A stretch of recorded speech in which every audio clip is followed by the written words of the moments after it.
There is a kind of happiness experienced in selflessness or no self, which is not found or known outside it.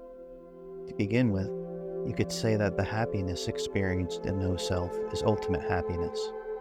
It is both the greatest and the most fundamental happiness that there is. It is the greatest because it is a happiness within which there is no possibility of or need for more happiness.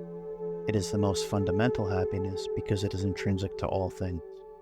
This happiness is not localized within a body, mind, or even spirit or awareness. The happiness of no self is not a mind-body happiness or well-being, and it's not the permanent well-being of spirit or of awareness, which you would know continuously if you were in a state of partial enlightenment.